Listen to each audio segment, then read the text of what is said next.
हरे कृष्णा। सो अभी अभी जो भक्त जुड़े हुए हैं उनका हार्दिक स्वागत। तो आज हम फिफ्थ और सिक्स श्लोक पे चर्चा करने वाले हैं। रुचिर्यो भगवान ब्रह्म दक्षो वा ब्रह्मण सुत यथा ससर्ज भूतानि लब्ध्वा भार्या च मानवीम। तो प्रश्न पूछा गया है फर्स्ट श्लोक से। ये मनु कर्दम्ब संवाद में विदुर जी प्रश्न पूछ रहे हैं मैत्र ऋषि से, और 5 प्रश्न पहले पूछे हैं और आज 6वें श्लोक में हम चर्चा करेंगे कि उसका उत्तर देना शुरू कर। तो 5 प्रश्न पूछे हैं, उनमें से एक प्रश्न है। ये प्रश्न अगर आपने पढ़ा है तो ये बता रहे हैं कि किस प्रकार से विदुर जी पूछ रहे हैं कि 2 पुत्र ब्रह्मा जी के, उन्होंने बच्चों की उत्पत्ति कैसे की। तो प्रश्न आ सकता है कि ये कौन सा प्रश्न विदुर जी पूछ रहे हैं। हाँ, बच्चों की उत्पत्ति कैसे की।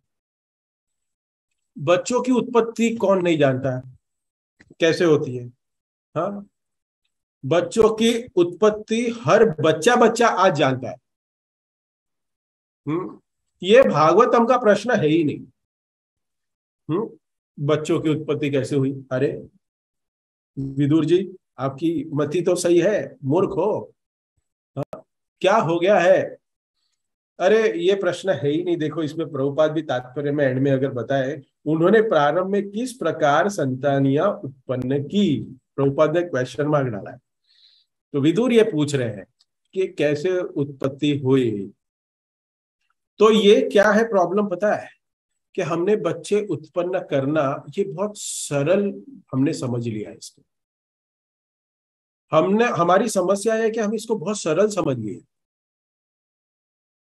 और उसकी गहराई को हम नहीं समझते। इसके लिए कारण हम कभी ये प्रश्न ही नहीं करते कि सही संतान उत्पत्ति करने की विधि क्या है। हाँ, इसलिए समाज में हम इतना उत्पाद देख रहे हैं क्योंकि सही संतान की उत्पत्ति करना बहुत आवश्यक है। जो राक्षस के समान पुत्र होते हैं और फिर आकर हमारे जीवन में उत्पात मचाते हैं,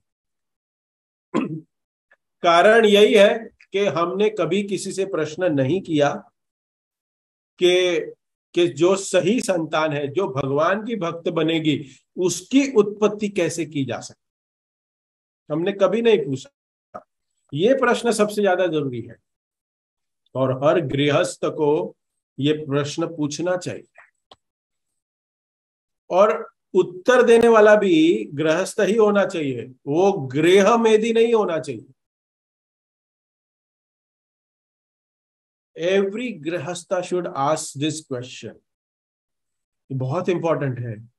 यदि हम चाहें कि समाज में अगर हम कंट्रीब्यूट करें, हम समाज में हमारा कंट्रीब्यूशन दे और हमारे से जो उत्पत्ति हो वो समाज में एक शिक्षा प्रदान करे, कोई गलत कार्य ना करे, तो ये प्रश्न बहुत अहम है, बहुत ज्यादा इंपॉर्टेंट है और ये हर गृहस्थ को प्रश्न पूछना चाहिए। डॉक्टर के पास जाके नहीं,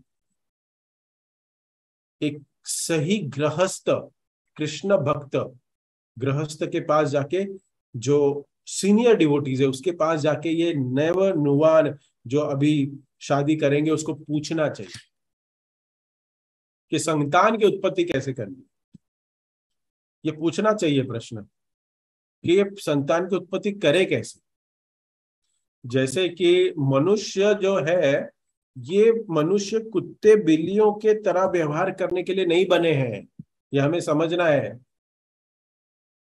ये सेंस ग्रेटिफिकेशन के लिए ये मनुष्य योनि है ही नहीं। ये प्रभुपाद भी कहते हैं और भागवतम के आगे के श्लोक भी हम पढ़ेंगे। हाँ, अगर आपको हम बताएंगे स्क्रीन पे, थोड़ा धनंजय को सेवा में हमने लगाया था तो हम स्क्रीन पे बताएंगे। तो लेकिन ये प्रभुपाद भी कहते हैं कि हर एक व्यक्ति सिविलाइज कैसे बने, एक सभ्यता, मनुष्य से सभ्यता में रहना ये उम्मीद की जा सकती है। आप कोई कोई भी जानवर से नहीं सभ्यता अपेक्षा कर सकते। प्रभुपाद उदाहरण देते हैं अपने लेक्चर में कि अगर टेबल के ऊपर बहुत सारे व्यंजन रखे हुए हैं, बहुत सारे, तो मनुष्यों से उम्मीद की जाती है कि बिना आमंत्रण के, बिना आमंत्रित किए कोई व्यक्ति उधर नहीं आता और कोई खाएगा भी नहीं। हम कभी भी पार्टी फंक्शंस, इनविटेशन नहीं हो तो हम नहीं जाते। ऐसा जाते हैं? हाँ, नहीं जाना चाहिए। हमारे सो कॉल्ड मीडिया ने हमें सिखाया। हाँ, वो एक मूवी आई थी ना, उसमें तीन दोस्त लोग जाते हैं शादी में, खाना खाना है कुछ अच्छा, तो फिर शादी में जाते हैं, फिर वो बोलता है बहुत सारा खाना है, फिर वो बोलता है कहीं एडजस्ट कर ले, पूरी प्लेट में ऐसे गोवर्धन बना देता है। हाँ, तो ये हमें गलत सिखाते हैं कि without invitation you can not enter in any programme. हाँ, भक्तों के कृष्ण भक्ति और भजन कीर्तन, हमारा जो प्रोग्राम है उसमें इनविटेशन की जरूरत है, उसमें जरूरत नहीं। लेकिन ऐसे प्रोग्राम में हमें विदाउट इनविटेशन नहीं जाना चाहिए। अरे शादियों में तो झगड़ा हो जाता है, अरे मेरा इनविटेशन उसने मुझे व्हाट्सएप पे भेज दिया, वो खुद पर्सनल नहीं आ सकता था, तो हमारे रिश्तेदार गुस्सा हो जाते हैं। करेक्ट होता है ना? आजकल क्या हो गया है, अरे मैंने पर्सनल आपको नहीं आई, व्हाट्सएप पर मोकली दी, वो नहीं जाऊ लगन में, हम शादी में नहीं जाएंगे। हाँ, इतना ईगो होता है। तो विदाउट इनविटेशन कोई नहीं जाता, ये सभ्यता मानव में देखी गई है, देखा गया है। तो जब तक इनविटेशन ना हो ना, तो हम नहीं जा सकते। सही। तो ये मनुष्य से उम्मीद की जा सकती है और ये जानवरों से नहीं की जाती। Humans are expected to be civilised. तो इसलिए काम वासना हमारे शरीर में भी है, सबके अंदर है, लेकिन जानवर अनियंत्रित है। मनुष्य को उसको नियंत्रित करने की आवश्यकता है। एक उदाहरण में बताया है भगवत गीता में कि जो नदियां हैं, अगर उस नदियां में पानी का प्रवाह तेज हो जाए तो उसमें बाढ़ आ जाएगी, वो अपने बाउंड्री को क्रॉस कर देती है। करेक्ट? जानवरों का जीवन इस प्रकार से। लेकिन जो ओशन है, समुद्र है, उसमें आप कितना भी पानी डालिए, वो अपनी बाउंड्री को है ना ब्रेक नहीं करता। कोई कहे अरे सुनामी आती है प्रभु जी, नो, तो वो इंटरनल कुछ भूकंप है, इसके वजह से आता है। लेकिन देखो अभी कितनी बारिश गिर रही है। जो भी बंबई वासी है, जो पानी हम देखते हैं जूहू बीच में या मरीन ड्राइव में कहीं भी, वो पानी कभी हो गया कि बंबई को बहा के लेके गया? नहीं, समुद्र अपनी मर्यादा जानता है। कितना भी पानी उसमें ऐड हो जाए, कितना भी ऐड हो जाए, वो समुद्र वहां से, वो बाउंड्री से ज्यादा आगे नहीं आता। इनफैक्ट हम ऐसे लोग हैं कि हम समुद्र की बाउंड्री में घुसते जा रहे हैं, हम उसके अंदर जा रहे हैं, वो नहीं आता, हम उसके अंदर जाते हैं। दुबई देखिए आप, हाँ, दुबई के लोग गए होंगे तो देखा है कि पूरा भर दिया है उन्होंने, समुद्र के ऊपर काबू पा रहे हैं और आदमियों के रहने के लिए आलीशान मकान बना रहे हैं। तो समुद्र हमेशा कंट्रोल में रहता है। उसी तरह हमारे जीवन में काम वासना की उत्तेजना आएगी, लेकिन हमारा जो कर्तव्य है उसको हमें कभी भी क्रॉस नहीं करना। समुद्र की बात है। और धर्म के आचरण से हमें जो बताया है उसी के अनुसार हमें काम वासना का इस्तेमाल करना चाहिए, प्रयोग करना चाहिए भगवान की सेवा। और माता पिता बनना, हाँ, ये कोई ऐसा नहीं है कि माता और पिता में काम वासना हुई और बच्चों की उत्पत्ति हो गई, हो गई, करी नहीं, हो गई। एक होता है करना, एक होता है करना, होना। जानवर जो करते हैं ना, वो हो जाता है। अगर मनुष्य भी ऐसे ही करे तो भी वो जानवर की तरह ही उसको माना जाता है। ये मैं नहीं कहता, आई एम सो सॉरी। हाँ, ये शास्त्र कहता है, प्रभुपाद कहते हैं, क्योंकि उसके पास बुद्धि है। He is meant for higher purpose and he is behaving like a animal. इसलिए माता पिता बनना, बच्चों की उत्पत्ति करनी, वो बहुत बड़ी जिम्मेदारी है। और इसके लिए बहुत प्रसिद्ध श्लोक हम सभी लोग जानते हैं। हाँ, वो श्लोक संख्या है आपके स्क्रीन पे 5.5.18। ऋषभ देव महाराज ये ज्ञान दे रहे हैं। भागवतम का 5:5-18 आपके स्क्रीन पे है। गुरु न सस्यात् स्वजनो न सस्यात् पिता न सस्यात् जननी न सस्यात् देवम न तस्यान् पतिश्च न सस्यात् मोच्यते देह समुपेत मृत्यो। यदि कोई व्यक्ति अपनी संतान को इन जन्म मृत्यु के चक्कर से बाहर निकाल नहीं सकता तो उसको पति या माता नहीं बनना, मीन्स पिता या पत्नी नहीं बनना चाहिए। जो अपने आश्रित को बारंबार जन्म मृत्यु के पद से न उभार सके उसे कभी भी गुरु, पति, पिता, पति, माता या आराध्य देव नहीं बनना चाहिए। कितना हैवी स्टेटमेंट है ना ये ऋषभदेव महाराज कहते हैं। आज अगर ये किसी को श्लोक सिखा दो आप तो क्या कहेगा, अरे किसी भी प्रकार की लीडरशिप भी वो स्वीकार नहीं कर सकता अगर वो प्रजा को सुखी नहीं रख सकता। अगर प्रजा सुखी नहीं है कोई नेता के अंतर्गत तो उसको तुरंत रिजाइन कर देना चाहिए। ये बहुत बड़ी जिम्मेदारी है। ये तो ऋषभदेव ने कहा। और चाणक्य पंडित इसमें क्या ऐड करते हैं?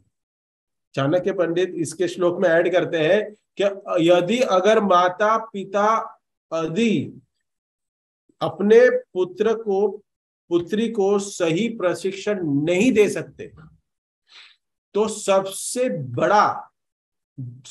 बड़े शत्रु अपने पुत्र के होते हैं। अपने पुत्री के सबसे बड़े शत्रु अगर उनको सही शिक्षा वो देने में फेल हो जाते हैं। ये चाणक्य पंडित का है।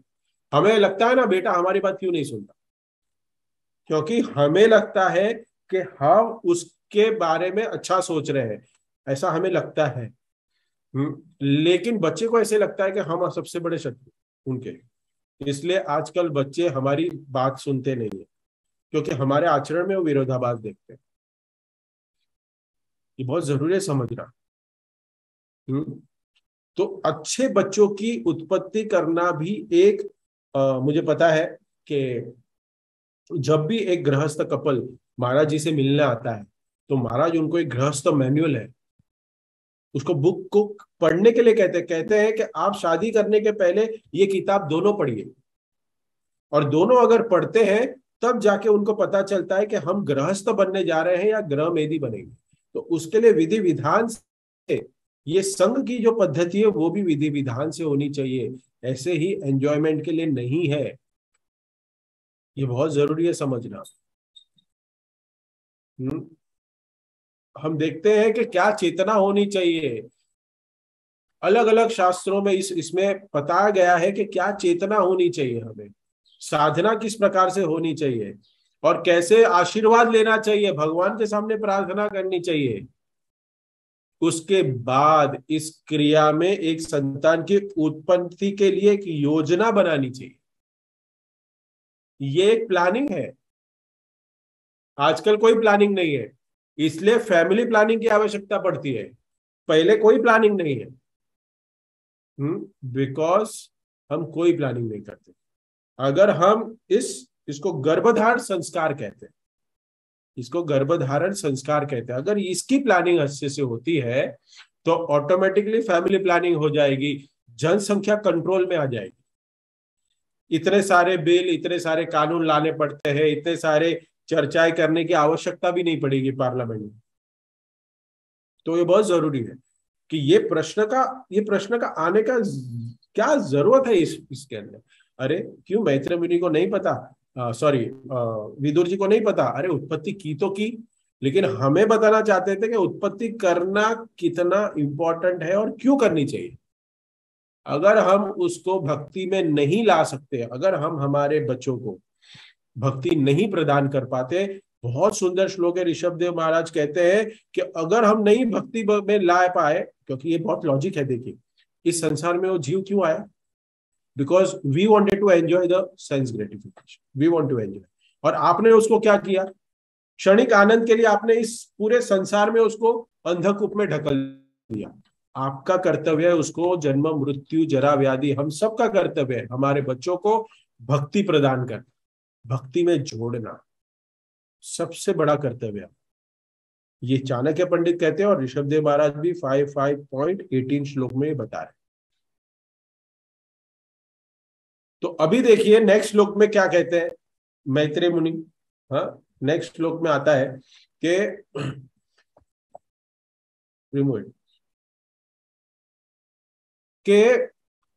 उनको आज्ञा मिली है और वो अभी ये श्लोक में वो कैसे तैयारी कर रहे हैं उत्पत्ति करने की। महान ऋषि मैत्री ने उत्तर दिया, भगवान ब्रह्मा के लोकों में संतान उत्पन्न करने का आदेश पाकर पूज्य कर्दम मुनि ने सरस्वती नदी के तट पर 10,000 वर्षों तक तपस्या की और ये तपस्या प्राप्त करने के बाद सिद्धि प्राप्त की। और हम क्या कर रहे हैं? हाँ, शादी करो फिर हनीमून नहीं जाना है, दोनों को, एक को हिमालय भेजो, एक को हरिद्वार भेजो। हाँ, और दोनों सालों साल तक तपस्या करो, सिद्धि प्राप्त करो, और फिर अगर जान बच गई, हाँ, और अगर जिंदा रहे, हाँ, फिर जाके कार्य करो। ये प्रैक्टिकल है, संभव है। हाँ, ये प्रैक्टिकल है। प्रभु जी प्रैक्टिकल बातें करते हैं, ये क्या आप बोल रहे हैं? ये शास्त्र हजारों साल पहले लिखे हुए, अभी की बातें करिए, अभी की बात करिए। It's not at all practical. हाँ, ऐसा नहीं है, ऐसा नहीं है। प्रभुपाद भी कह रहे हैं कि ये प्रैक्टिकल नहीं है, लेकिन किस बात में? बिकॉज हमारी आयु नहीं है। क्या बताए? अतः योगाभ्यास को सफलता पूर्वक वे ही संपन्न कर सकते हैं जिसका जीवन काफी दीर्घ यथा 1,00,000 वर्ष तक का हो। कलयुग के अंदर ये संभव नहीं है, ये अभ्यास करना। इस पे हम आज चर्चा करेंगे कि ये जो योग का अभ्यास जो कर्दम मुनि ने किया, उसके ऊपर हम चर्चा करेंगे कि किस प्रकार से योग की अलग अलग पद्धतियां, जो अलग अलग योग के लेके जो लोगों के विचार है, जैसे काफी लोग इसका अभ्यास करते हैं, हम देखते हैं योग करते हैं, योगिक सिद्धियां प्राप्त करने के लिए योग का इस्तेमाल करते हैं।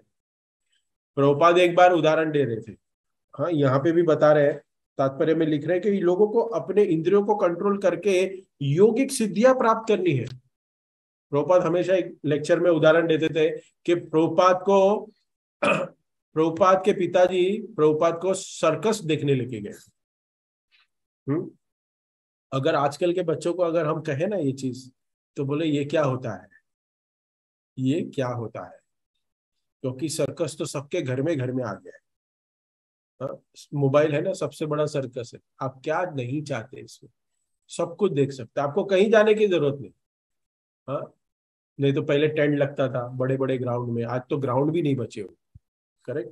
हाँ, लोखंड वाला में भी लगता था, हाँ, बैंड्रा में लगता था, ऐसे अलग अलग स्थानों पे। आज तो कहीं ग्राउंड रखा ही नहीं किसी, कभी कहाँ लगे, और किसी के पास जाने के लिए समय भी नहीं है, सब ऑनलाइन दिखा दो। तो सर्कस वाला भी सर्कस करेगा ना, तो उसको भी है ना बड़े कैमरा लगाने पड़ेंगे, ऑनलाइन के प्राइस अलग और ऑफलाइन की प्राइस अलग। हाँ, तो प्रभुपाद कहते हैं कि मुझे पापा लेके गए थे, मुझे पिताजी लेके गए थे, और वो मिस्टर चक्रवर्ती का एक एक सर्कस था, और उस मिस्टर चक्रवर्ती को एक थैले के अंदर, एक बॉक्स के अंदर पैक कर देते। हाँ, एक 2 बाय 2 फुट का एक डब्बा था, उसमें पैक कर देते थे और चारों ओर से सील कर देते थे, और उस डब्बे के ऊपर तबला रखते थे और हारमोनियम भी रखते थे। पूरा सील है, चक्रवर्ती अंदर सील हो गए, पैक्ड है। और फिर क्या करते हैं, एक ट्रांसपेरेंट कर्टन लगता था, प्लास्टिक का एक ट्रांसपेरेंट कर्टन, और बाहर से जो एक एक ऐसे काठी लेके, छड़ी लेके खड़ा रहता था, और वो बोलता था, mister Chakraborty please play tabla. तो तबला बजना शुरू हो जाता था। फिर सर्कस वाला दूसरा कहता है काठी लेके, अरे प्लीज प्ले हारमोनियम, तो हारमोनियम बजना शुरू हो जाता था। फिर उसके बाद व्यक्ति ने कहा कि चक्रवर्ती कम आउट, तो मिस्टर चक्रवर्ती बाहर आते हैं। हाँ, वो चीर करके बाहर आते हैं और फिर सबके बीच में आते हैं, और और फिर वो व्यक्ति ने कहा, जो खड़ा था, सब उसको पकड़ने लगे। ऑडियंस को कहते हैं पकड़िए पकड़िए चक्रवर्ती को। कोई उसको पकड़ नहीं पाया और भागते हुए वापस आ गए पर्दे के पीछे, और फिर वापस अदृश्य हो गए। ये प्रभुपाद कहते हैं अपने लेक्चर में। और पर्दा हटाया गया और देखा कि तबला वही का वही, हारमोनियम वही का वही, तबला वो जो बॉक्स है वो सील पैक है। तो अभी चेक करेंगे कि चक्रवर्ती अंदर है क्या नहीं। तो देखा कि मिस्टर चक्रवर्ती अंदर पूरे पसीने से लथपथ हो गए। हाँ, और पूरा शरीर उनका पूरा सिकुड़ चुका था क्योंकि इतने देर से अंदर थे। तो प्रभुपाद जी बता रहे हैं यहाँ पे कि ये आम जादूगर भी ये कर लेता है, एक योगिक मिस्टिक पावर है ये। हम्म प्रभुपाद एक एक योगियों का उदाहरण देते हैं प्रभुपाद। इसमें योग की बहुत सारी बात हुई है, योगी की सिद्धियां की। तो बनारस में एक योगी था।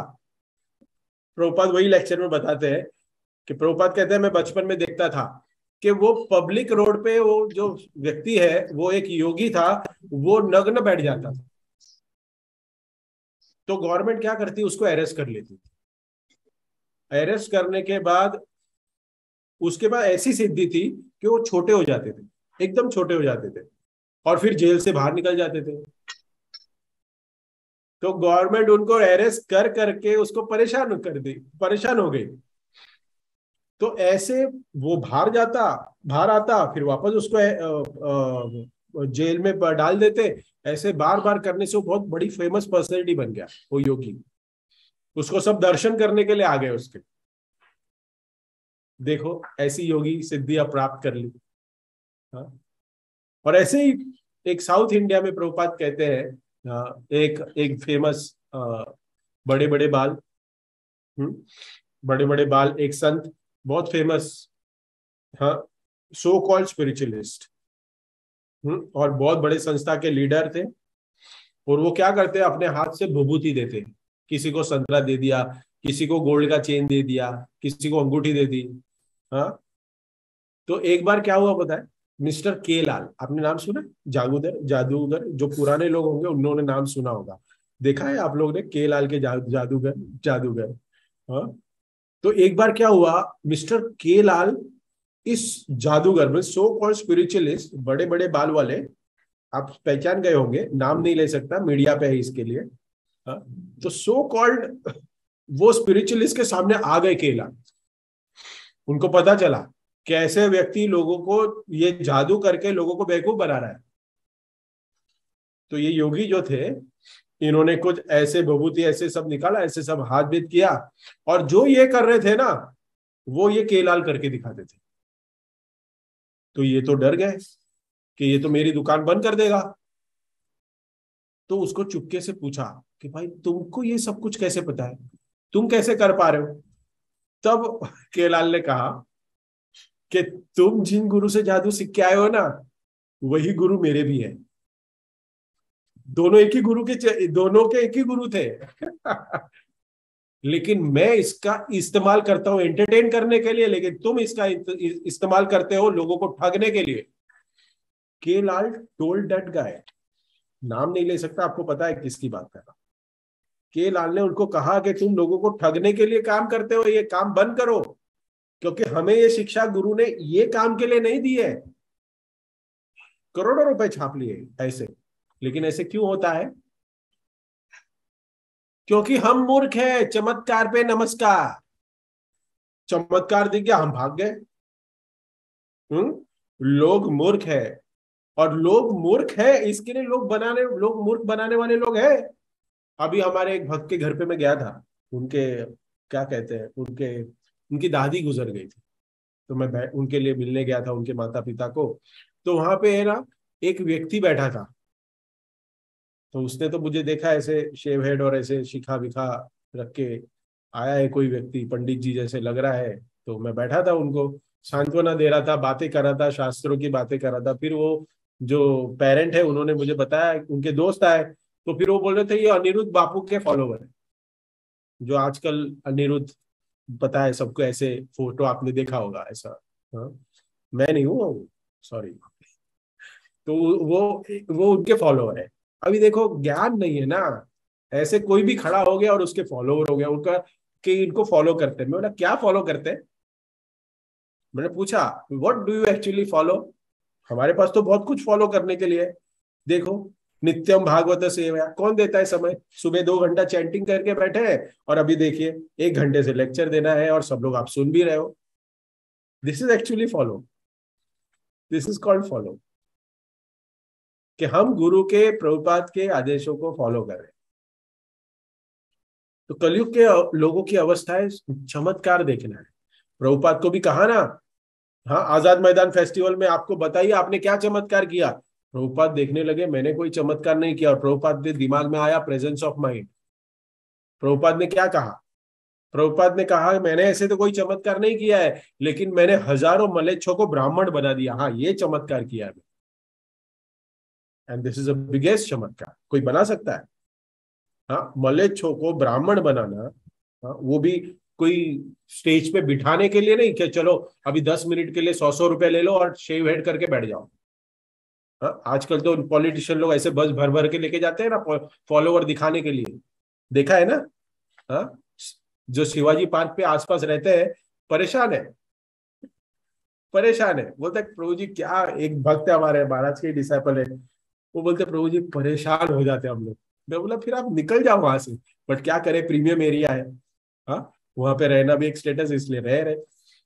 होता है, हर महीने कोई ना कोई हो जाता है, कुछ ना कुछ होता है उधर। तो हमको ठगना है, हमको ठगना, हमें ठग के रहना हमें पसंद है, क्योंकि हम कलयुग के जीव हैं। बहुत जरूरी है समझना हमें। इसलिए भागवतम के श्लोक में हम समझेंगे थोड़ा भागवतम के श्लोक से। आपके स्क्रीन पे है।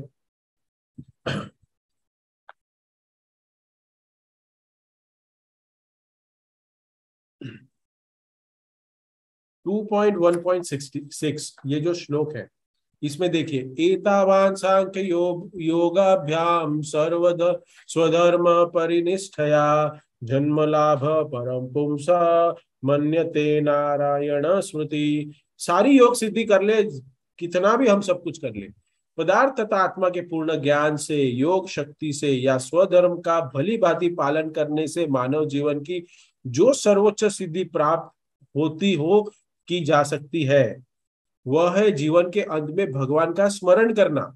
तो ऐसी अलग अलग योग पद्धतियों को पालन करके, ये श्रीमद् भागवतम के सेकेंड कैंटो के फर्स्ट चैप्टर के शीर्ष श्लोक में आता है कि ऐसी अलग अलग पद्धतियां प्राप्त करने के बाद अगर अंत में अगर हमारा स्मरण नहीं हुआ भगवान का, तो ये सारी सिद्धियां, ये सारी योग पद्धतियां हमें कोई भी काम में नहीं आए, कुछ भी काम की नहीं है।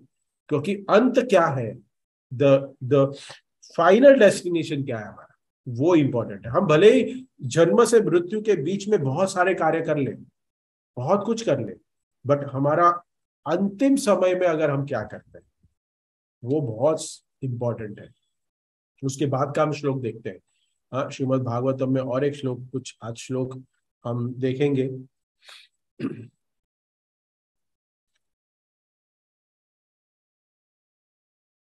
4.31.12 श्लोक। हाँ, प्रचेताओं को नारद का उपदेश, ये जो अध्याय है, हाँ, 4.31.12।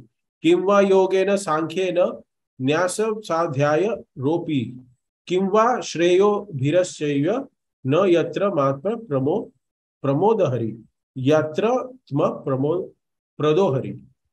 जो दिव्य विद्यान पूर्ण पुरुष भगवान का साक्षात्कार करने के में सहायक नहीं होते, वे व्यर्थ है। चाहे वो योगाभ्यास हो या पदार्थ का वैश्विक अध्ययन, कठिन तपस्या, संन्यास ग्रहण करना, या कि वैदिक साहित्य का अध्ययन हो, भले या आध्यात्मिक प्रगति के महत्वपूर्ण पक्ष क्यों न हो, किंतु जब तक कोई भगवान हरि को नहीं जान लेता, ये सारी विधियां व्यर्थ है। देखिए सारी विधियां व्यर्थ बताई गई है, कोई काम की नहीं है ये विधियां, बता रहे हैं। कोई भी योग पद्धति आप अपना ले, कोई भी योग पद्धति अपना ले, लेकिन अगर भक्ति की, हाँ, भक्ति योग नहीं अपनाते ना, तो ये सब कुछ क्या है, विफल है, कुछ नहीं मिलेगा। कितनी भी योग प्रक्रिया हम कर ले, it is not offered to Lord. उसमें अगर भगवान का भाव है तो ऐसी योग पद्धति का कोई मतलब नहीं। इसलिए ब्रह्मा जी भी कहते हैं, दूसरे स्कंद के दूसरे अध्याय के 34वां श्लोक में क्या कहते हैं बताए, देखिए। 3 बार ब्रह्मा ने वेदों का अध्ययन किया, 3 बार, एक बार भी हमने नहीं पढ़ा अभी तक। हाँ, बहुत सारे भक्त ऐसे हैं जो भगवत गीता भी एक बार नहीं पढ़ चुके, लेकिन यहाँ पे ब्रह्मा जी ने हमारे लिए, किसके लिए, हमारे लिए 3 बार सारे वेदों का अध्ययन किया। भगवान ब्रह्मेण कास्तेन त्रिऋक्षया मनीषया तद्वत् तद्ध्यवत्स्यत्य कुटस्थो रतिरात्मन यतो भवेत्। 3 बार सारे शास्त्रों का अध्ययन करने के बाद क्या कहते हैं ब्रह्मा जी, कि देखो, महापुरुष ब्रह्मा ने अत्यंत मनोयोग से वेदों का 3 बार अध्ययन किया और उनकी भली भांति समीक्षा कर लेने के बाद वे इस निष्कर्ष पर पहुंचे कि भगवान श्री कृष्ण के प्रति आकर्षण ही धर्म की सर्वोच्च सिद्धि है। भगवान श्री कृष्ण की अनन्य भक्ति बहुत इंपॉर्टेंट है। तो यहाँ पे हम देख रहे हैं कि यहाँ पे जो प्रभुपाद लिख रहे हैं, प्रभुपाद बता रहे हैं कि आप योगाभ्यास से कुछ नहीं पाएंगे आप लोग। हम योग करना मतलब आजकल जो फैशन का जो योग आया है, हाँ हम योगा करते हैं, किसी को कहे ना, हाँ हम योगा करते हैं, अरे हम योगा नहीं करते, हम भक्ति योग करते हैं। यहाँ पे भक्ति योग।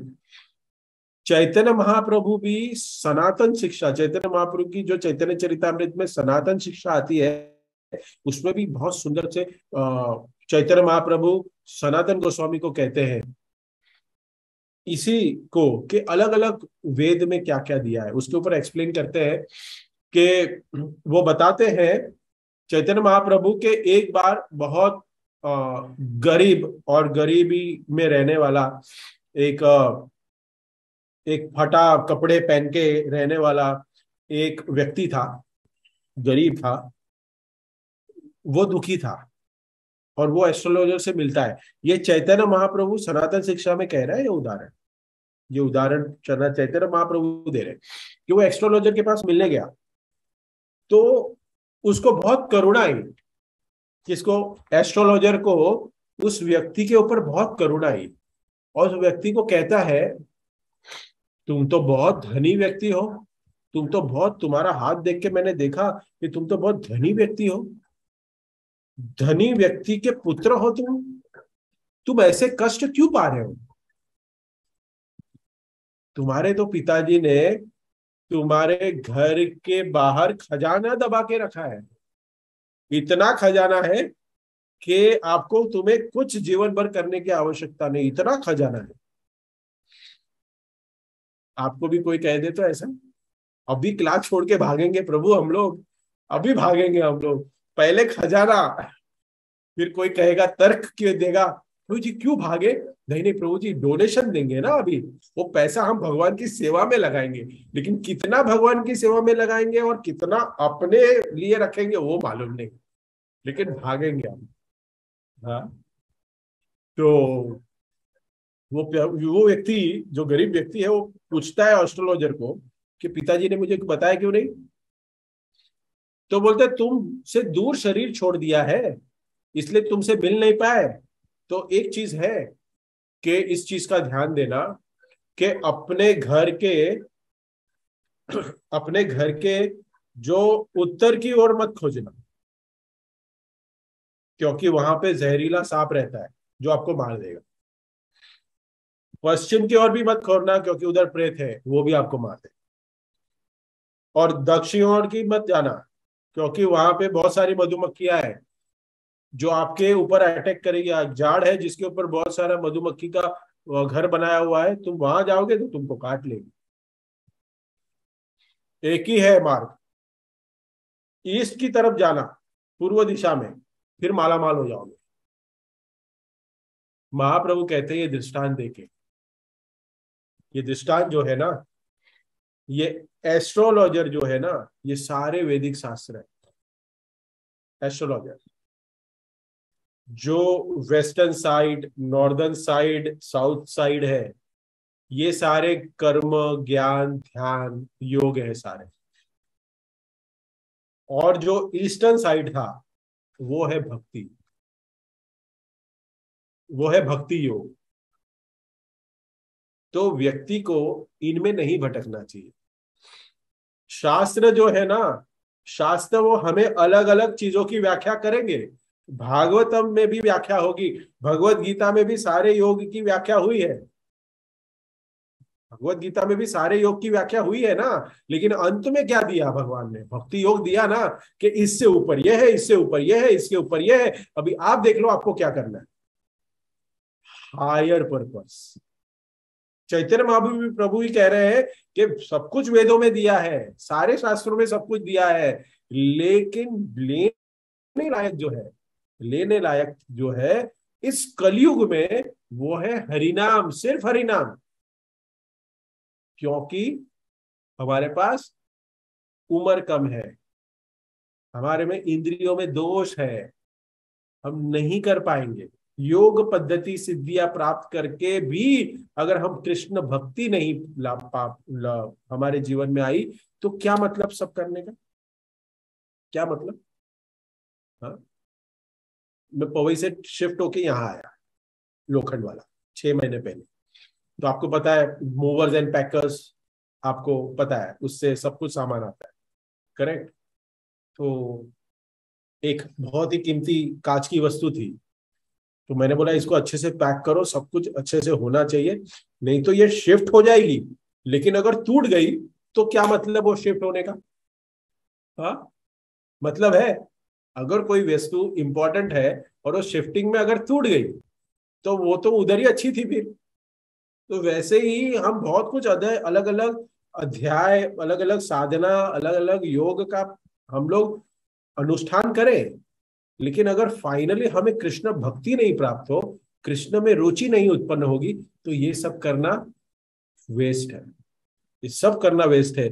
और इसके लिए प्रभुपाद अंत में क्या कहते हैं हमारे श्लोक में? इसलिए कहते हैं कि हमारे पास सिर्फ एक ही क्या है, हमारे पास हथियार है। वो क्या है? हरेर नाम, हरेर नाम, हरेर नाम एव केवलम, कलो नास्ते व गति रण्य था।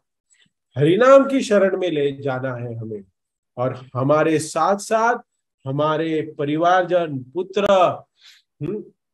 और विधि विधान से ये सब नियमों का पालन करके इसी जन्म, इसी बर्थ में हमें बैक टू गॉडेड जाने के लिए तैयारी करनी चाहिए। और ये तैयारी में और कुछ नहीं है। हाँ, you pack the clothes, you by the tickets, you book the hotel and you go. Correct? ये 3 चीज है ना कहीं भी बाहर जाने के लिए। You should have your clothes, you should have your tickets to travel, and you should have the accommodation. अगर ये 3 चीज है ना, so you can go anywhere.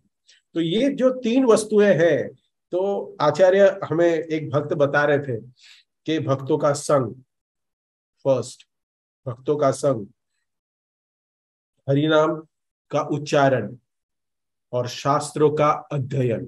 This is the 3: ticket, accommodation and your clothes. This is 3 important things which we should have, हमारे पास होनी चाहिए। और ये अगर 3 वस्तुएं अगर हम ठीक से करेंगे, भक्तों का संग, हरिनाम का उच्चारण और शास्त्रों का अध्ययन, सो डेफिनेटली हम बैक टू गॉडेड जाएंगे, और भगवान की नित्य सेवा, भगवान श्री कृष्ण के नित्य धाम में जाके हम सेवा कर पाएंगे। और वहां सेवा करने के लिए यहाँ भी प्रैक्टिकली सेवा करना जरूरी है, अपनी क्षमता के अनुसार। करेक्ट? नहीं तो क्या कहा, वो ललिता कहेगी कि जरा हार बना दो, तो कहेंगे हर रोज क्या मैं ही मिलती हूँ तुम्हें? उसको बताओ, वो बैठा है देखो, उसको उसको बोलो हार बनाने के लिए। हाँ? अगर हमें कोई सेवा देता है, so we should be more feel that के मुझे अपॉर्चुनिटी मिल रही है, I am getting opportunity, so we should serve dedicated.